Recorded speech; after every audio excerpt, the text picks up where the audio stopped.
Attention, cette vidéo n'expose que la vie de mon humble personne.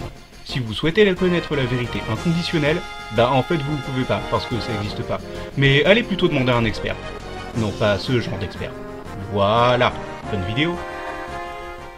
Salut tout le monde, ici Doudou.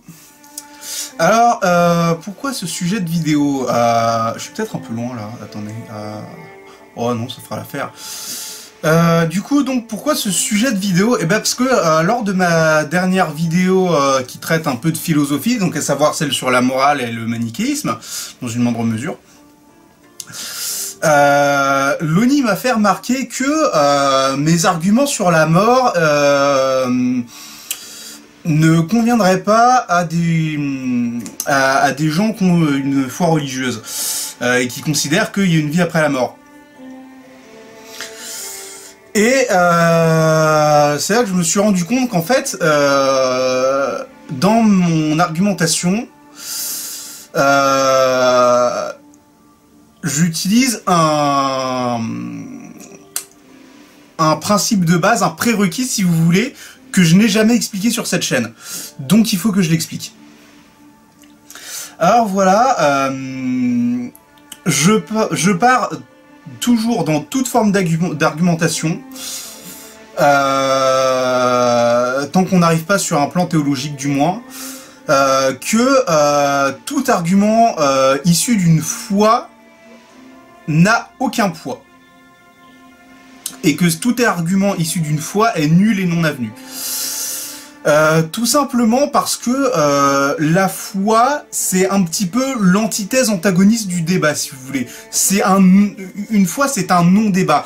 La foi, en fait, ça revient à dire c'est comme ça, je le sais, point. Et t'as même pas besoin d'argumenter derrière.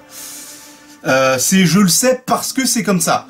Donc en fait la foi c'est un petit peu, si vous voulez, le bug exploit de l'argumentation pour avoir raison. Je sais pas si on peut parler de biais argumentatif pour un truc qui est littéralement de la non-argumentation. Mais en gros voilà, le problème c'est qu'à partir d'une foi, que ce soit une foi religieuse ou non, tu peux pas argumenter sur une foi parce que la foi c'est littéralement l'inverse d'une argumentation.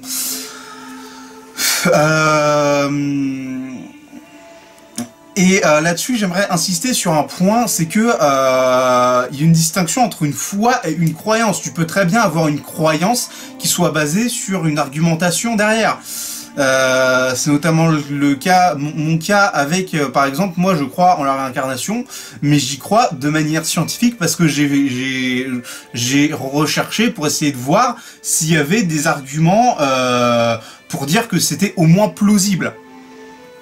Et je pars de cet état de fait pour affirmer ma croyance en la réincarnation. Alors vous allez me dire du coup, si je crois en la réincarnation, mes arguments par rapport à la mort étaient erronés. Alors, faut savoir que par rapport aux recherches que justement moi j'ai faites sur une plausible une plausible existence de la réincarnation, j'en suis venu à la conclusion que se réincarner ou mourir tout court, ça revient au même parce que dans les deux cas, on a suffisamment d'éléments pour dire que et pour argumenter justement que peu importe que tu te réincarnes ou que tu simplement disparais, que tu meurs point barre, de toute manière l'être que tu étais et que tu as été dans ta vie, dans ta vie qui vient de se terminer, l'être que tu étais dans cette vie là de toute manière disparaît à tout jamais.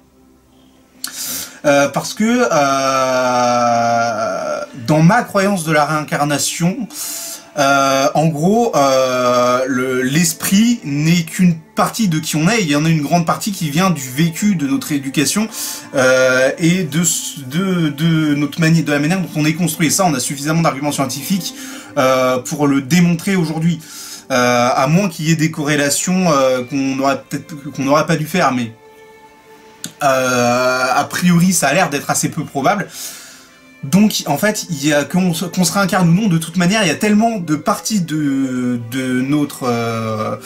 notre personne qui vient de ce qu'on a vécu, de notre éducation et de notre vécu, que cette partie-là, c'est quelque chose qu'on ne récupérera pas dans nos vies suivantes.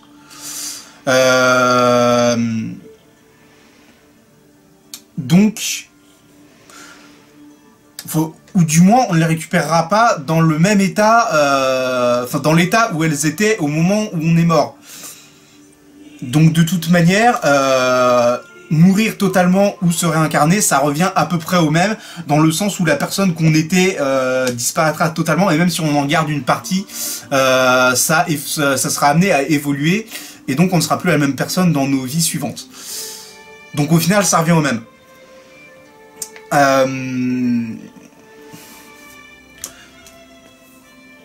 D'autant plus que je considère que si on se réincarne, on perd nos mémoires.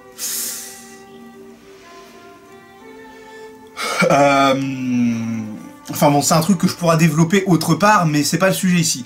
Donc du coup, le problème, et je vais vous le montrer, c'est que la foi, c'est un non-débat. C'est un petit peu l'antagoniste du débat, si vous voulez. Tu ne peux pas débattre face à quelqu'un qui a la foi parce qu'il va rejeter en bloc tout ce que tu dis, en te disant « Oui, mais t'as tort, parce que moi, je sais que c'est comme ça. » Et derrière, il n'y a aucune argumentation.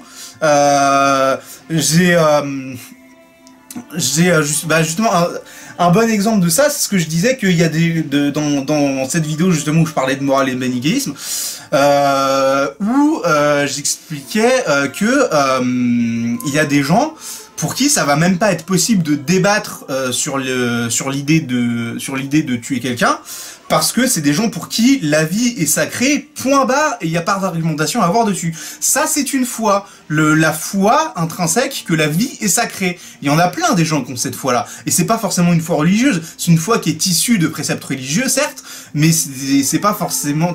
C'est pas parce que tu as cette foi-là que forcément tu adhères à une croyance religieuse. Un autre exemple que j'ai, c'est ma coiffeuse, que j'ai pas vue depuis longtemps, ça se voit je pense, hein, avec la masse de cheveux que j'ai et que ça me gêne et tout, et que c'est chiant et que ça me tombe sur les oreilles et que c'est casse-couille, et je fais exprès d'exagérer, hein, vous en faites pas. Ma coiffeuse est croyante.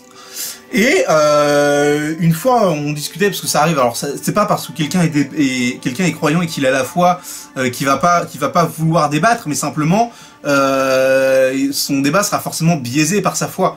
Et finalement on arrivera sur certains points sur un non-débat. Et là du coup on en est arrivé à débattre un peu sur le jeu vidéo, où elle me dit que le jeu vidéo c'est le mal. Et là, je vous jure que moi, dans ma tête, j'ai bugué. Parce que je me dis, comment tu peux juste dire comme ça, sortir genre de nulle part, que les jeux vidéo, c'est le mal. Genre, je sais qu'il y a eu le bashing médiatique, comme quoi les jeux vidéo, ça fait de la violence, tout ça. Mais bon, déjà, on en est un peu sorti de ce débat, même s'il y a toujours un mépris de la part de l'élite médiatique par rapport aux jeux vidéo. Aujourd'hui, tu peux plus dire comme ça de nulle part le jeu vidéo c'est mal et ça fait que de la merde, parce qu'il y a quand même eu beaucoup d'arguments qui ont été sortis qui ont été sortis devant les yeux de la masse populaire, on va dire, pour ne plus pouvoir dire sans argumenter les jeux vidéo c'est mal. Et elle me sort ça comme ça, que oui, les jeux vidéo c'est le mal. Et j'essaie de lui demander des précisions, et elle me dit parce que en fait les jeux vidéo ça a été créé par Satan. Et là tu vois, tu commences à te dire que en fait tu vas pas aller dans cette direction là avec elle niveau débat, parce que tu te rends compte que c'est une foi non argumentative, stupide et aveugle. Et que quoi que tu dises, tu pourras jamais dans sa tête retourner cet argument-là, qui est pourtant un non-argument. Mais pour elle, tu peux juste dire oui, alors ça vient de Satan, donc c'est le mal. Et là, si tu veux argumenter, accroche-toi mon coco, parce que faut aller dans des histoires de théologie pour la sortir de sa foi, et là, bonne chance, parce que c'est pas forcément le domaine de tout le monde. Je dirais même que ça doit être le domaine de très peu de personnes. Et donc, j'ai essayé d'argumenter un peu là-dessus, mais genre c'est juste pas possible quand t'as pas une connaissance théologique avancée sur le domaine, vous voyez. Parce que eux, leur foi aveugle, ils la connaissent bien, et ils peuvent te sortir n'importe quel argument, et si tu connais pas par cœur les arguments qui pourraient les faire sortir de leur foi aveugle, t'es baisé en fait. Et en fait, le problème qu'il y a avec la foi, en fait, c'est que la foi, c'est aussi, non seulement c'est une forme de non-débat, mais du coup, c'est aussi une forme de non-intelligence, en fait. Parce que ça veut dire que tu refuses de chercher la connaissance. Et du coup, là, on a beaucoup parlé de religieux, parce que la foi, le truc tout de suite qu'on entend quand on entend parler du mot foi, c'est le mot religion. Mais il y a aussi des histoires de foi scientifiques. Et c'est notamment à cause de ces histoires-là qu'on a autant de problèmes avec la communauté scientifique depuis des années, parce que la science se base de plus en plus sur des postulats qui sont pas forcément qui sont pas forcément très vérifiables à la base. Et à côté de ça, le problème c'est que du coup, si la science repose sur des postulats qui reposent sur la foi, c'est limite antinomique en fait avec le concept même de la science qui est de rechercher les choses par preuve. En fait, même ce postulat là, c'est limite une foi en fait. Et il faudra le réargumenter parce qu'il a déjà été plus ou moins argumenté. C'est le fameux doute pragmatique de Descartes. Le fameux doute méthodique de Descartes, pardon. Le problème, c'est que Descartes, dans son argumentation, il y a des choses qui viennent de la foi, notamment l'existence de Dieu. Du coup, il faudrait réargumenter là-dessus, j'imagine que ça a été fait, mais probablement avec des biais qui, du coup, c'est quelque chose qui doit rester en constante évolution, et le fait est que ça ne l'est pas. C'est comme ça qu'on peut se retrouver à avoir, une science qui repose sur des éléments qui eux-mêmes reposent sur une forme de foi, et qui, du coup, peuvent biaiser, en fait, toute la logique qui est derrière, et du coup, toute forme de recherche scientifique. C'est pour cette raison-là que je fais fi de toute convention et de toute foi en quoi que ce soit lorsque je débat dans mes vidéos. Voilà, c'est un principe de base que j'énonce et que je garde dans chacune de mes vidéos, c'est que quand j'argumente quand j'argumente sur un sujet, d'office, je considère que tout postulat de base et toute croyance qui repose sur une forme de foi est nulle et non avenue et que ça n'a pas sa place dans mon débat.